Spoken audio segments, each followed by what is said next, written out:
You alright guys, how we doing? Back for another video. Today I wanted to talk about the importance of speed training in your program. I won't just be talking about speed, I will be talking about tempo as well, because I feel that both of these things are a huge necessity for your program.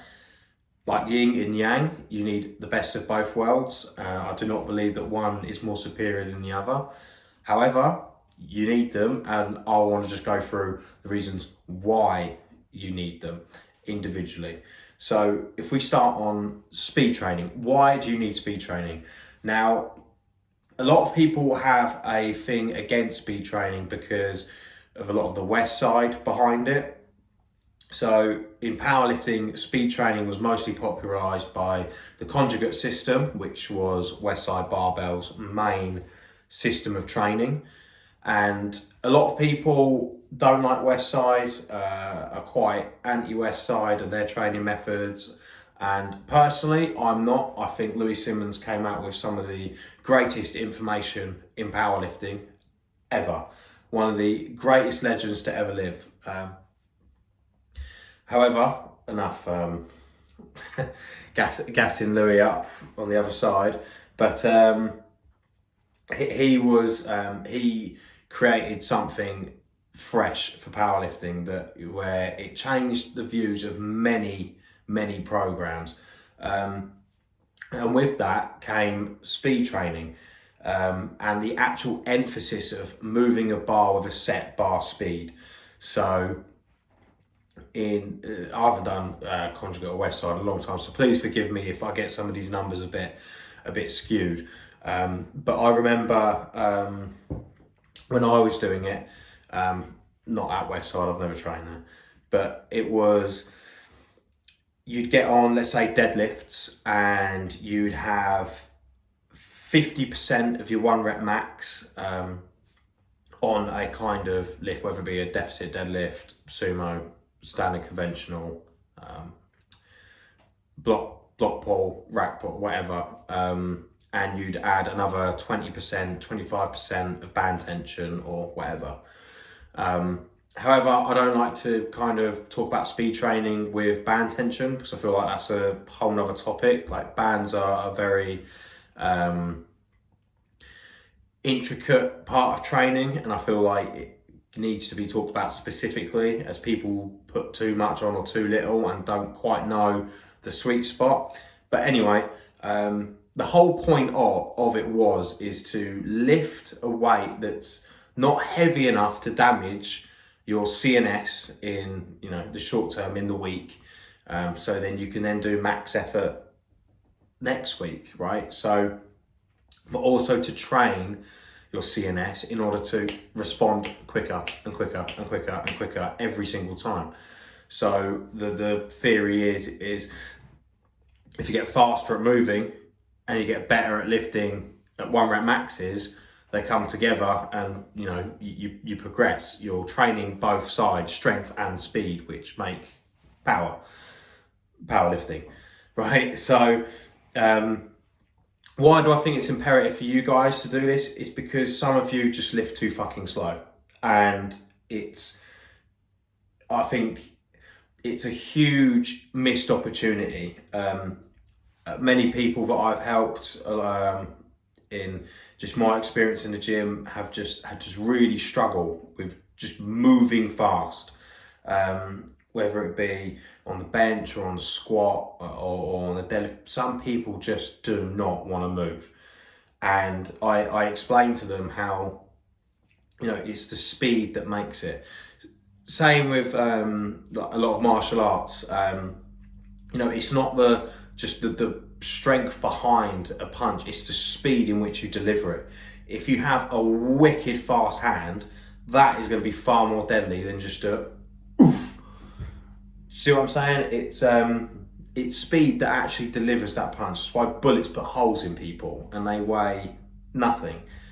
My hand cannot. So speed is a huge factor in lifting heavier weights and getting new 1 rep maxes and being more efficient.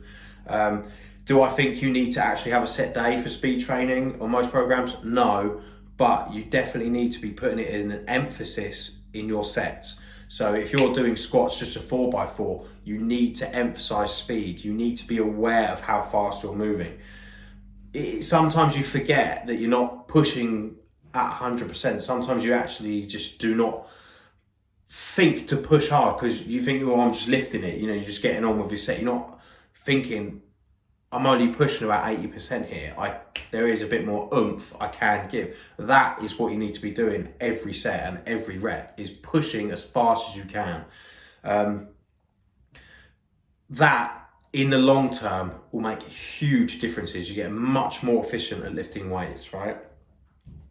I don't need to explain much more. That's pretty much it on the speed side of things. If you want to get a bit more fancy, if you're doing speed training or you want to do speed training specifically, and you have, I think it's like a rep one or something like that, you put on a barbell and it records your bar speed. You want to be moving at about 0.9 to 1.2 meters a second, right? So a bit fancy, a bit nerdy, but that's kind of the speed you want to be moving for speed training. Slower than that, a bit too heavy. Faster than that, way too light, and you're not really getting much of a response. So on the flip side coin, on the yang, you need to be doing tempo work. You need to be slowing things down. Why? Why do you go from learning how to lift fast to then also having to learn how to be slow? Sounds very counterproductive, I know, but it's about control. You can't just butt fuck every weight up imaginable and bounce the reps off your chest, because it just doesn't work. A lot of rules for powerlifting, you need to have control. You can't bounce it off your chest. You can't just mega sink it. You can't have your arse lift off the bench. You can't do a lot of things. You can't have your feet come off the ground. You need to have full control throughout the lift, right? So tempo, the beautiful thing about tempo, so I'll give an example of a 5-second eccentric. On these 5-second eccentrics, you start to really learn where you're messing it up. You really do start to find out the holes in your form. You'll see that maybe your arms aren't in the right place, or you're not landing the bar in the proper place, or your arch is coming out, or when you're about to press, because you've been holding it for 5 seconds on the way down, plus a 2-second pause, your arse comes off the bench. You really start to find the cracks in your setup, and it is one of the most useful tools to figuring that out. So, I mean, my favourite bench variations are the slower ones. I always try and lift fast on my heavier sets, on my sets of 3s, sets of 4s, stuff like that, even on my sets of 8s, on like floor press. But there's always a time just to slow things down and really learn about yourself and your form, your setup, and what needs improving. Another good one as well to recommend is staggered bench. So that is a bench press which is straight down, pause on the chest, and you'll go up in multiple stages. So you'll have, let's say, 4 stages. You'll pause on the chest and you'll go 1, 2, 3, 4.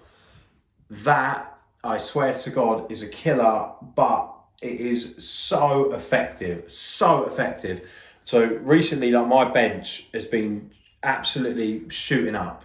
I'm about this close from my 180, about this close from doing a 180. And, in the past year, it was 170. So a 10 kilo increase from 170 to 180, I'm mega happy about.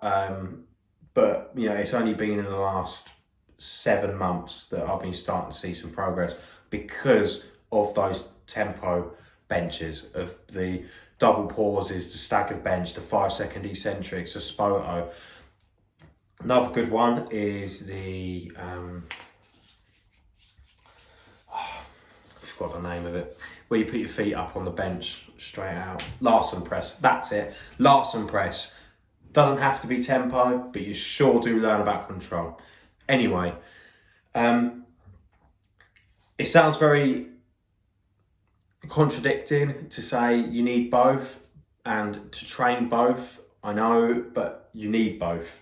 You need to know when to be slow, when to be quick. You need to know where all your limbs are at one point in time during the lift, and you also need to know how to execute the lift properly.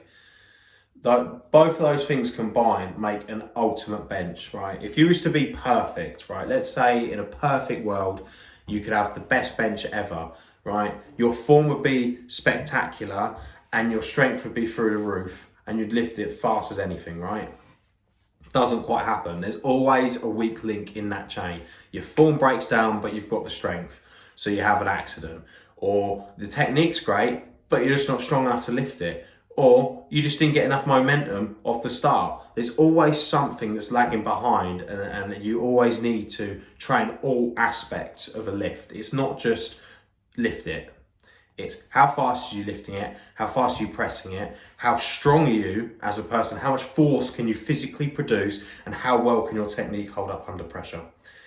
Anyway, we're at the 11-minute mark now, so I've been waffling long enough. But I hope you guys enjoyed. If there's any questions or you'd like to see more, obviously just let me know. If you want any ideas given, just put one in the comments or something. Yeah, so if you like it, just like. My channel's new, so please subscribe if you do like it. I know I'm a random geezer on the internet, just talking shit in his office, but you know, if that's your thing, just like and subscribe. Anyway, I'll see you later.